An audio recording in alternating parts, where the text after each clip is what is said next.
2 BHK flat with 1110 SFT లో ₹1,00,00,000 మాత్రమే. Bachupally Kennedy global school కి 1 నిమిషం దూరంలో. నమస్తే, నేను Keshav. Welcome to Suman TV.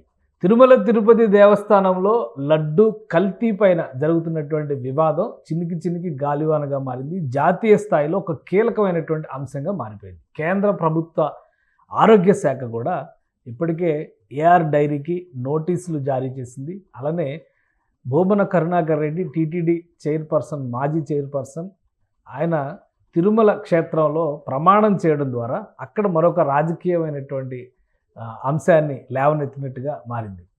Andhra Pradesh వ్యాప్తంగా ఇంకా నిరసనలు కొనసాగుతూనే ఉన్నాయి. తిరుమల లడ్డు కల్తీ విషయంలో వైసీపీ నాయకులు చేసినటువంటి విమర్శలు మరింత రెచ్చగొట్టే విధంగా ఉన్నాయంటూ అధికార పక్షం నుంచి కూడా వ్యాఖ్యలు వినిపిస్తున్నాయి. ఈ నేపథ్యంలో బీజేపీ స్టాండ్ ఏ విధంగా ఉండబోతోంది, తిరుమల తిరుపతి దేవస్థానం పరిధిలో జరిగినటువంటి అనేక అంశాలకు సంబంధించి ప్రస్తుత ప్రభుత్వం లేవనెత్తుతున్నటువంటి ప్రశ్నలపైన కేంద్ర ప్రభుత్వం కానీ బీజేపీ అధినాయకత్వం కానీ ఎటువంటి నిర్ణయాలు తీసుకునే అవకాశం ఉంది. ఈ అంశం పైన విశ్లేషణ చూద్దాం. మనతో పాటు భానుప్రకాష్ రెడ్డి గారు, మాజీ టీటీడీ సభ్యుడు, అలానే బీజేపీ కీలక నేత ఉన్నారు. భానుప్రకాష్ రెడ్డి గారు నమస్కారం. నమస్కారం గోవింద నారాయణ.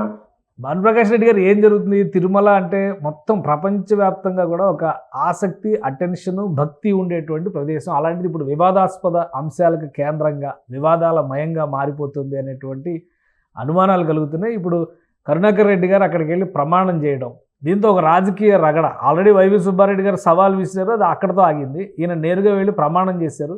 టోటల్ ఇష్యూ అంతా ఒక పొలిటికల్ టర్న్గా మారిపోతుంది అనేటువంటి సందేహాలు వస్తున్నాయి. ఏమంటారు మీరు?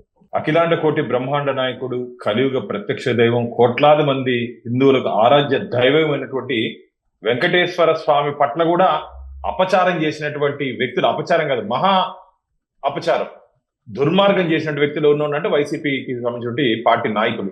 ఏందన్నా ఈరోజు జరిగినటువంటి హై డ్రామా ఫోటోషూట్ కార్యక్రమం. అసలు ఆయన కొండ మీద పుష్కర కాదు, భారతదేశం నుండి అన్ని నదుల్లో మునిగినా సరే ఆయన చేసిన పాపం తీరదు. కరుణాకర్ రెడ్డి గారు, మీరు చేసినటువంటి పాపం మామూలు పాపం కాదండి.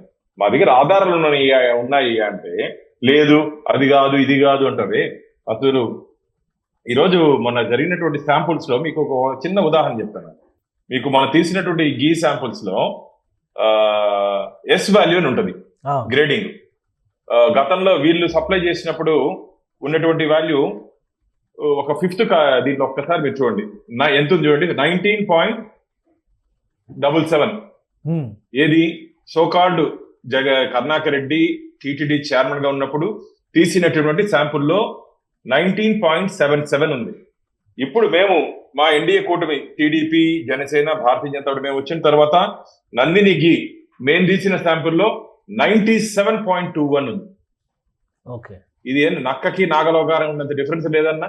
అంటే దీన్ని బట్టే అడల్ట్రేషన్ జరిగిందని చెప్పి నమ్మలేమా? ఇంత ఎవిడెన్స్ మా దగ్గర పెట్టుకొని ఉంటే మేము ఊరికి ఆయన ఇంకా బుకాయిస్తూ నేనేమి చేయలేదు. అసలు ఆయనకి దేవుడి గురించి కానీ వెంకటేశ్వర స్వామి గురించి కానీ మాట్లాడే నైతిక హక్కు కరుణాకర్ రెడ్డికి లేదు. ఎందుకంటే టీటీడీ చరిత్రలో కమిషన్ తీసుకున్న చైర్మన్ ఉన్నారంటే అది కరుణాకర్ రెడ్డి అని చెప్పి శ్రీవారి భక్తులందరూ చెప్తున్నారు. ఇంజనీరింగ్ వర్క్స్ లో దాదాపు 1800 కోట్ల రూపాయలు వాళ్ళ కొడుకు గెలుపు కోసం టీటీడీ కొండ మీద ఈయన తండ్రి, కిందకి డిప్యూటీ మేయర్ మొత్తం నిధులు బదలాయించి తద్వారా దాంట్లో కమిషన్ తీసుకున్నారు. ఒక 3 అంశాలు బేసిక్ క్వశ్చన్స్ వైసీపీ నాయకులు జగన్మోహన్ రెడ్డి గారి దగ్గర నుంచి ఇప్పుడు కరుణాకర్ రెడ్డి గారి వరకు అందరూ రైజ్ చేస్తున్నటువంటి అంశం ఏంటంటే, అగ్రిమెంట్ జరిగింది మేలో, సప్లై స్టార్ట్ అయింది జూన్ జూలైలో, కాబట్టి ఆ నెయ్యి వినియోగం అసలు జరగనే లేదు. ఇది కేవలం రాజకీయ పరమైనటువంటి అంశం. ఇది మొదటి పాయింట్. నిజమా కాదా? మార్చిలో కదా మీరు అగ్రిమెంట్ ఫైనల్ చేసింది. మార్చిలో టెండర్ పిలిచి, మార్చిలో మీ ప్రభుత్వం ఉన్నప్పుడు, నువ్వు చైర్మన్ ఉన్నప్పుడు కదా ఫైనల్ చేసింది. అది చెప్పవయ్యా కరుణాకర్ రెడ్డి. నీ దీంట్లో నువ్వు అప్రూవల్ ఇచ్చి మేం చేసినామని చెప్తావు నువ్వు. దాంట్లో దాదాపు ఈవో అబద్ధాలు చెప్పాల్సిన అవసరం లేదు. దాంట్లో కొన్ని ట్యాంకర్స్ స్వామివారి ప్రసాదంలో వినియోగించారని చెప్తున్నావు. అబద్ధాలు చెప్పేదాన్ని మాకేమొస్తుందన్నా? మన గుడి, మన వెంకటేశ్వర స్వామి పవిత్రత తగ్గించుకోవాలి, వెంకటేశ్వర స్వామిని అడ్డం పెట్టుకొని రాజకీయం చేయాల్సిన అవసరం మాకు లేదు. ఇప్పటికే ఆంధ్రప్రదేశ్ ప్రజలు జగన్మోహన్ రెడ్డి పార్టీని పాతాళంలోకి తొక్కేశారు. 11 స్థానాలు అయ్యాను. ఇది జగన్మోహన్ రెడ్డి, కరుణాకర్ రెడ్డి నీ కొడుకు పైన 64,000 ఓట్ల ఆధిక్యంతో జనసేన అభ్యర్థి గెలిచాడు. 64,000. ఈ ఇంత అసలు ఇంకా ఇంకొక అంశం, రెండో అంశం, జగన్మోహన్ రెడ్డి గారు ప్రధానమంత్రి గారికి రాసిన లెటర్లో కానీ ఇవాళ కరుణాకర్ రెడ్డి గారు రైజ్ చేసినటువంటి అంశం కానీ టీటీడీలో కొన్ని నిర్దిష్ట విధానాలు ఉన్నాయి. ఒకవేళ నెయ్యి కానీ ఇతర వస్తువులు కానీ ఏం వచ్చినా కానీ వాటి శాంపిల్ టెస్టింగ్ జరిగిన తర్వాతే లోపలికి అనుమతిస్తారు. సో నెయ్యి విషయంలో కూడా అటువంటి ప్రక్రియ నడుస్తుంది. ఇది కేవలం రాజకీయ ఆరోపణ అంటే ఏంటి సమాధానం? దీంట్లో వాళ్ళు చెప్పేది ఒకటి, ఆ టీటీడీకి ప్రస్తుతానికి ఉన్నటువంటి ల్యాబ్ టెస్టింగ్ లో ఇలాంటి అడల్ట్రేషన్ ఏదైనా జరిగితే కనుక్కోనే సామర్థ్యం ఇప్పుడుంటే ల్యాబుల్లో లేవు. తూతు మంత్రంగా దాంట్లో వాటర్ ఎంత కంటెంట్, మాయిశ్చర్ కంటెంట్ ఏదో ఒకటి. ఇది మేము చూపించింది ముందు, మేము 2 రిపోర్ట్ మేము చూపించింది నేషనల్ డైరీ డెవలప్మెంట్ బోర్డు ఎన్డీడీబీది. మేము ఒకటే చెప్తున్నాం, మీరు ఉన్నటువంటి సమయంలో నేను చెప్పాను కదా 19 కి 97 ఎంత డిఫరెన్స్ ఉంది. ఈ రికార్డులు భానుప్రకాష్ రెడ్డి ల్యాబో లేకపోతే చంద్రబాబు నాయుడు గారి ల్యాబో పవన్ కళ్యాణ్ గారి ల్యాబ్ కాదు కదా, ఎన్డీడీబీ. రేపు ఒకవేళ మీరు అధికారంలోకి వచ్చి మా మీద రిపోర్ట్లు ఇచ్చేటప్పుడు మేము నమ్ముతాం. ఎన్డీటీవీ రిపోర్ట్ ఇచ్చిందంటే మేము నమ్ముతాం. అంటే అంత శాంటిటీ ఉంది దానికి. ఇంకా మీరు నమ్మకుండా డ్రామాలు ఆడుకుంటే ఎగురుకుంటా ఉంటే తప్పు జరిగింది, తప్పు జరిగిపోయింది, కలిపారా కల్పించారా, ఎవరు చేశారు, ఎందుకోసం చేశారు అనేది తొందరలోనే ఈరోజు నిన్న చంద్రబాబు నాయుడు గారి సిట్ బృందాన్ని కూడా ఏర్పాటు చేస్తామని చెప్పారు. తొందరలోనే పూర్తి వివరాలు శ్రీవారి భక్తుల ముందు, చట్టం ముందు పెట్టబోతున్నాం. జగన్మోహన్ రెడ్డి గారు రేజ్ చేసిన ఇంకొక అంశం, మూడో అంశం, ముఖ్యమైనటువంటి అంశం ఏంటంటే గత టీటీడీ బోర్డులో చాలామంది బీజేపీ రిఫరెన్స్ ఉన్న నాయకులు లేదా రిఫరెన్స్ ఉన్నటువంటి వ్యక్తులకే స్థానం కల్పించాం. కాబట్టి ఇది సమిష్టి నిర్ణయాలు కాబట్టి వాళ్ళందరూ కూడా సమీక్షించినాకే బోర్డు నిర్ణయం తీసుకుంది. అంటే అందరికీ అంటగట్టేటువంటి ప్రయత్నం జరుగుతున్నట్టుగా కనిపిస్తుంది ఆ వ్యాఖ్యలను బట్టి చూస్తే. అయ్యా జగన్మోహన్ రెడ్డి, నువ్వు నియమించినటువంటి ధర్మకర్తల మండలిలో అక్కడ చక్రం తిప్పిందంట నువ్వు పెట్టినటువంటి ధర్మారెడ్డి కాదా? మొత్తం ముగ్గురు ఈ 5 సంవత్సరాల్లో తిరుమల తిరుపతి దేవస్థానాన్ని తమ కబంధ హస్తాలోకి తీసుకున్నారు. ధర్మారెడ్డి, కరుణాకర్ రెడ్డి, ఎస్వి సుబ్బారెడ్డి. ఇంకా మిగతా వాళ్ళకి ఎటువంటి రోలు లేదు. మేము కమలం బురదలో నుంచి వచ్చినట్టు పార్టీ మాది, బురదలో నుంచి వికసించిన గుర్తు కమలం మాది. మాకు మసిపూసే కార్యక్రమం చేయొద్దు జగన్మోహన్ రెడ్డి, ఎవరు నమ్మరు. నువ్వు అసలు నాస్తికుడు అయ్యా. అసలు నీకు మా దురదృష్టం, మా పాపం ఏం చేసుకున్నా మేము నీ చేతుల ద్వారా వెంకటేశ్వర స్వామి పట్టు వస్త్రాలు. నువ్వు అసలు హిందువే కాదు. నువ్వు నీ చేతుల ద్వారా వస్త్రాలు తీసుకునే ఇదే మా లేదు.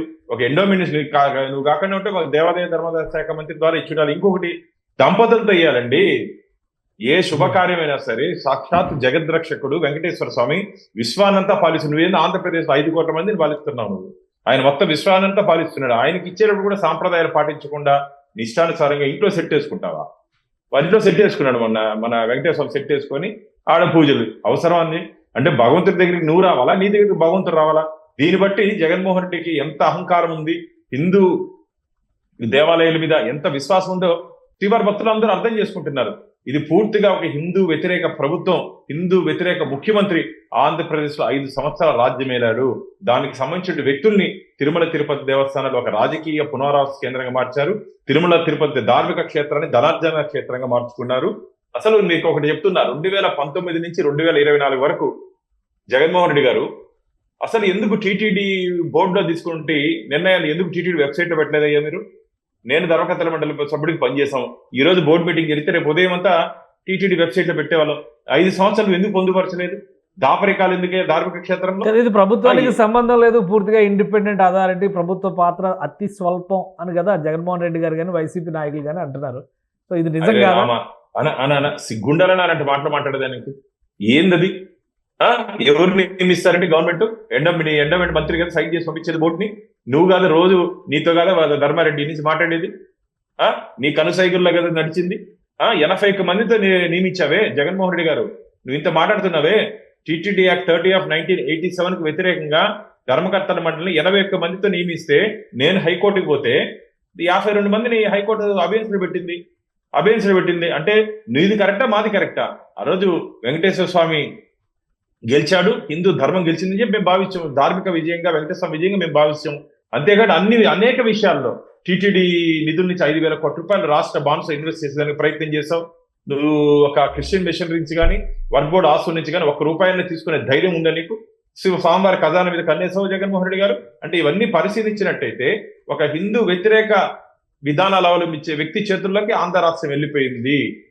ఆ కబంధ హస్తాల నుంచి ఈరోజు ఆంధ్రప్రదేశ్ ప్రజలు, నేనైతే గట్టిగా నమ్ముతాను, ఆంధ్రప్రదేశ్ ప్రజల ఆగ్రహంతో పాటు వెంకటేశ్వర స్వామి ఆగ్రహం కూడా వైసీపీ మీద ఉంది, అనుగ్రహం మా ఎన్డీఏ కూటమి మీద ఉంది. కానీ ఒకటి కూటమి ఈ విషయంలో రాజకీయం చేస్తుంది, దానివల్లనే ఇంత ఒక మతపరమైనటువంటి విద్వేషాలు సృష్టించేటువంటి ఎత్తుగడగా ఇది మారిపోయిందని విమర్శలు వస్తున్నాయి. ఏం చెప్తారు సమాధానం? చచ్చిపోయిన పాముని ముందర సన్నాయి కొడితే లేస్తుందన్నా? జగన్మోహన్ రెడ్డి పార్టీ కథ అయిపోయింది. 11 స్థానాలకు పరిమితం చేశారు ఆంధ్రప్రదేశ్ ప్రజలు. నీకు అపోజిషన్ స్టేటస్ కూడా లేదు, నీకు నాకు ఇవ్వండి ఇవ్వండి అని కోర్టు చుట్టూ తిరుగుతున్నావు.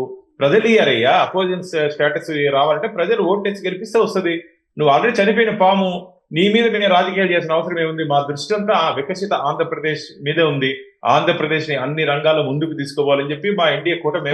ఇప్పుడు టీటీడీ ఇష్యూ కూడా, ఇప్పుడు ఈ లడ్డూ కల్తీ విషయం కూడా కోర్టు పరిధిలోకి వెళ్ళింది. పొన్నవోలు సుధాకర్ రెడ్డి గారు ఇవాళ ఒక ధర్మ సూక్ష్మాన్ని చెప్పారు. రాగిలో బంగారం కల్తీ చేయరు, బంగారంలో రాగి కల్తీ చేయడానికి అవకాశం ఉంటుంది. పిగ్ ఆయిల్ ధర ఆవు నెయ్యి కంటే చాలా ఎక్కువ రేటుతో ఉండేటువంటిది కాబట్టి కల్తీ జరగదు అని చెప్తున్నారు. న్యాయస్థానాల్లోకి వెళ్ళింది వ్యవహారం. వైవి సుబ్బారెడ్డి గారు కేసు వేశారు, సుబ్రహ్మణ్య స్వామి గారు సుప్రీంకోర్టులో పిటిషన్ వేశారు. సో ఇవన్నీ కూడా మళ్ళీ న్యాయస్థానం పరిధిలోకి వెళ్తుంది. ఏం చెప్తారు దానికి? ఆయన వీరబ్రహ్మేంద్ర స్వామినా? ఆయన చెప్పినవన్నీ నిజాలైన దానికి పచ్చి అబద్ధాలు. ఆయన చరిత్ర ఏమో ఆయనదేమో అందరికీ తెలుసు. కాబట్టి ఆయన మాటలు పట్టించుకోవాల్సిన అవసరం మాకు లేదు. మేమైతే మళ్ళీ చెప్తున్నాం, మా ఎన్డీఏ కూటమి వెంకటేశ్వర స్వామిని అడ్డం పెట్టుకొని రాజకీయం చేయాల్సిన కర్మ అవసరం మాకు లేదు. మా దృష్టి అంతా ఆంధ్రప్రదేశ్ని అభివృద్ధి పదంలో ముందుకు తీసుకుపోవాలి. అంతేకాకుండా స్వామివారి పవిత్రతతో ఎవరన్నా ఆడుకుంటే మాడి మసైపోతారు. గతంలో ఏం జరిగిందో మీకు తెలుసు. నేను పేర్లు చెప్పను, ఇన్సిడెంట్లు చెప్పను. కొన్ని దురదృష్టకర సంఘటనలు, జరగకూడని సంఘటనలు జరిగాయి వెంకటేశ్వర స్వామితో పెట్టుకుంటే. అది పునరావృతం అవుతాయి. అంటే నేను శాపం పెట్టట్లే, స్వామి జోలికి వెళ్ళొద్దండి అని హెచ్చరిస్తున్నా. మేము జగన్మోహన్ రెడ్డి ఈ రోజు కూడా మేము శత్రువు చూడట్లే, ప్రత్యర్థిగా మాత్రమే చూస్తున్నాం. అంటే రాజకీయాల్లో వాళ్ళేమో మమ్మల్ని ఏమైనా శత్రువులు చూస్తున్నారు, ఆయన దృష్టికి లోపం అట్టు ఉండొచ్చు. మేమైతే జగన్మోహన్ రెడ్డి ప్రత్యర్థి పార్టీగా చూస్తున్నాం. కాబట్టి కోర్టులో ఎలా ఎదుర్కొంటారు? కోర్టుల పరిధిలో ఉన్నటువంటి అంశాలు అయినప్పుడు ఏ విధంగా ఎదుర్కొంటారు? కూటమి పరంగా కానీ ప్రభుత్వ పరంగా కానీ అసలు సిట్ను అంగీకరించమంటున్నారు. సిట్ అంటే చంద్రబాబు నాయుడు గారు సిట్ అంటే సిట్టు, స్టాండ్ అంటే స్టాండ్. కాబట్టి ఆ సిట్ను మేము అంగీకరించమంటున్నారు. సిబిఐకి నీ మారిగా ఆంధ్రప్రదేశ్ లో ఐపీఎస్ సెక్షన్లు నడవనికుండా వైసీపీ సెక్షన్ నడవనిచ్చే పార్టీ కాదండి మాది. ఐపీసీ సెక్షన్లు 5 సంవత్సరాలు ఆంధ్రప్రదేశ్ లో రాజ్యమేలా కేవలం వైసీపీ సెక్షన్లు మాత్రం. మీరు ఎట్టు చెప్తే అటు అన్నట్టు అధికారులు, మన 3 అధికారులు మీకు తెలుసు కదా, 3 ఐపీఎస్ అధికారులు సస్పెండ్ అయ్యారు. 3 ఐపీఎస్ అధికారులు నిన్ను నమ్మి నట్టేట్టు మునిగిపోయారు జగన్మోహన్ రెడ్డి. కాబట్టి మేము మళ్ళీ చెప్తున్నాము, ఖచ్చితంగా దీనికి ఈ పరిధిలో అయిపోతుందన్న. పూర్తి వివరాలు మా దగ్గర ఉన్నాయి.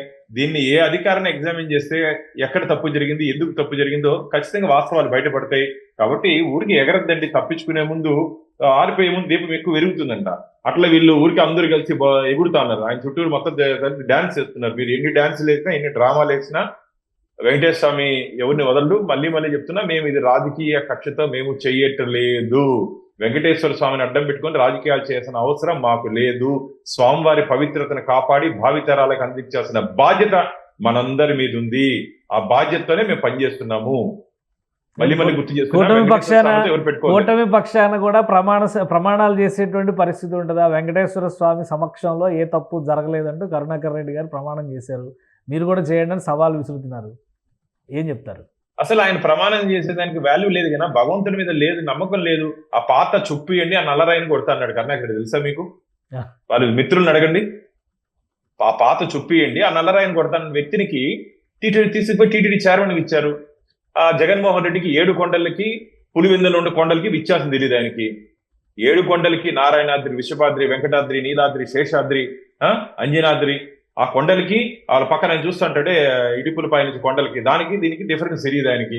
ఆయన కూడా దేవుడి గురించి, భక్తి గురించి, నేను గుళ్ళు కట్టించాను, గోపురాలు కట్టించాను, కన్యాకుమారులు కట్టించాను, కురుక్షేత్రాలు కట్టించాను, నీ జోబి నుంచి ఏమన్నా తీసావా జగన్మోహన్ రెడ్డి గారు? మనందరం హుండీలో వేసినట్టు కానుకలతో ఆలయాల నిర్మాణం జరిగాయ్యా. ఒక పక్క ఆలయాల నిర్మాణం జరిగిందన్నావు, అత్యంత వైభవంగా అయోధ్యలో రామ జన్మభూమిలో రాముల వారి ఆలయ నిర్మాణం జరుగుతా ఉంటే, రామతీర్థంలో శ్రీరామచంద్రమూర్తి తల నరికింది నీ ప్రభుత్వ హయాంలో కదా. దాదాపు 200 దేవాలయాలపై దాడులు జరగలేదా? 250 దేవాలయాల హిందూ దేవత విగ్రహాలు ముక్కు, చెవి, చెయ్యి నరికవేయడం లేదా? పవిత్ర రథాలు దగ్ధం కాలేదా? విజయవాడలో స్వర్ణరథం మీద ఉన్నటువంటి ప్రతిమలు కనిపించకపోలేదా? ఇవన్నీ కనపడలేదా?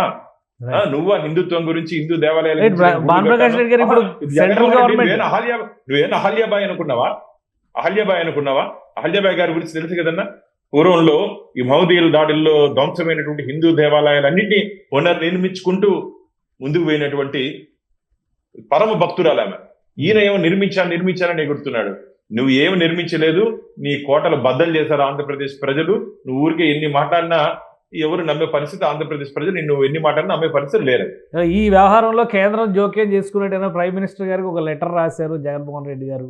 దానిపైన రియాక్షన్ ఉండొచ్చా? ఇప్పుడు ఏఆర్ డైరీకి నోటీసులు ఇచ్చింది కేంద్ర ఆరోగ్య శాఖ పరిధిలో ఉన్నటువంటి సంస్థ. అంటే కేంద్రం ఇన్వాల్వ్మెంట్ స్టార్ట్ అయింది ఇష్యూలో అనుకోవచ్చా? ఖచ్చితంగా దీంట్లో ఎవరైనా సరే వెంకటేశ్వర భక్తులు కదన్నా. మనందరం మోడీ గారు కానీ, నడ్డా గారు కానీ, అమిత్ షా గారు కానీ, ప్రహ్లాద్ జోషి అంటే దీని మీద ఎవరో స్టేట్మెంట్ ఇచ్చారో అందరం వెంకటేశ్వర స్వామి భక్తులు. ఈ విషయం ఆయన పాదాల కింద మనం బ్రతుకుతున్నాం. ఆయన దీవెనలతో దేశం చల్లగా ఉందని భావించే మనుషులు మేము. ఇప్పటికే నడ్డా గారు కేంద్ర వైద్య ఆరోగ్య శాఖ మంత్రివర్యులు వారి పరిధిలో FSSAI food safety and standards authority of India నుంచి రిపోర్ట్స్ చెప్పించుకుంటామని చెప్పారు. ఖచ్చితంగా దీంట్లో చంద్రబాబు నాయుడు గారితో కూడా మాట్లాడారు. అక్కడి నుంచి నివేదిక వచ్చిన తర్వాత కేంద్ర ప్రభుత్వం ఎక్కడ ఏ విధంగా చర్యలు తీసుకోవాలో ఖచ్చితంగా తీసుకుంటుంది. కోట్లాది మంది శ్రీవారి భక్తుల మనోభావాలు కాపాడే దిశగా ఎన్డీఏ కూటమి రాష్ట్రంలో, కేంద్రంలో ఉంటుంది. ముఖ్యంగా మీ ద్వారా నేను ఒకటే తెలియజేసుకుంటున్న శ్రీవారి భక్తులకి, ఇప్పుడు ఎవరు ఆందోళన చెందాల్సిన అవసరం లేదు.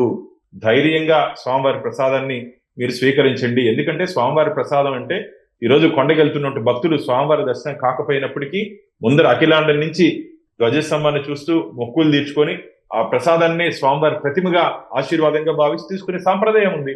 కాబట్టి అంత పవిత్రమైనటువంటి ప్రసాదంలో మీరు కల్తీ చేసి ఈరోజు మేము రాజకీయం చేస్తున్నామని చెప్పి మా మీద ఎదురుదాడి చేయడం మంచిది కాదు. రాబో రోజుల్లో వాస్తవాలు శ్రీవారి భక్తుల ముందు, ప్రజల ముందు మేము పెట్టబోతున్నాం. ఖచ్చితంగా ఇది అందరి బాధ్యత. తిరుమల తిరుపతి దేవస్థానంలో జరిగినటువంటి ఈ చేసినటువంటి నష్టాన్ని భర్తీ చేయాల్సిన బాధ్యత మన అందరి మీద ఉంది. నేను ఇంతకుముందు చెప్పినట్టు ఆ దేవదేవుడి పవిత్రతను కాపాడుకుంటూ భావితరాలకు మన క్షేత్రాన్ని, తిరుమల క్షేత్రాన్ని అందించాల్సిన బాధ్యత మనందరి మీద ఉంది. ఒకటే చెప్తున్నా, వెంకటాద్రి సంస్థానం బ్రహ్మాండే నాస్తికించిన వెంకటేశ సమోదేవో నభూతో నభవిష్యతి అంటారు. అంటే వెంకటేశ్వర స్వామితో సరిసమైనటువంటి దేవదేవుడు గాని, ఆ క్షేత్రంతో సరిసమైనటువంటి క్షేత్రం గాని ఈ విశ్వంలోనే లేదని చెప్పి మనకు పురాణాలు చెప్తున్నాయి. అలాంటి క్షేత్రాన్ని మనందరం పరిరక్షించి ముందుకు తీసుకుపోవాలని చెప్పి మీ ద్వారా నేను మనస్ఫూర్తిగా కోరుకుంటున్నాను. Right, thank you Bhanuprakash Reddy గారు, మీ టైం ఇచ్చిన. గోవింద నారాయణ. ఇది భానుప్రకాష్ రెడ్డి గారి విశ్లేషణ. సవాళ్లతో చేసినటువంటి తప్పుని కడుక్కునే అవకాశం లేదు. ఖచ్చితంగా కేంద్ర ప్రభుత్వం కూడా సమగ్ర విచారణ జరుపుతుంది, అవసరమైనటువంటి చర్యలు తీసుకుంటుందని విశ్లేషిస్తున్నారు. మరోవైపు వైసీపీ నేతలు ఉద్దేశపూరితంగా దీన్ని రాజకీయమయం చేసేటువంటి ఎత్తుగడతోనే న్యాయస్థానాలని ఆశ్రయిస్తున్నారు. వారు చేసినటువంటి తప్పులకి ప్రాయశ్చిత్తం చేయక తప్పదని భానుప్రకాష్ రెడ్డి గారు వివరిస్తున్నారు. ఇది special discussion. Keep watching. Suman టీవీలో మీ పర్సనల్ అండ్ బిజినెస్ ప్రమోషన్స్ కోసం కింది నెంబర్కి కాంటాక్ట్ చేయండి.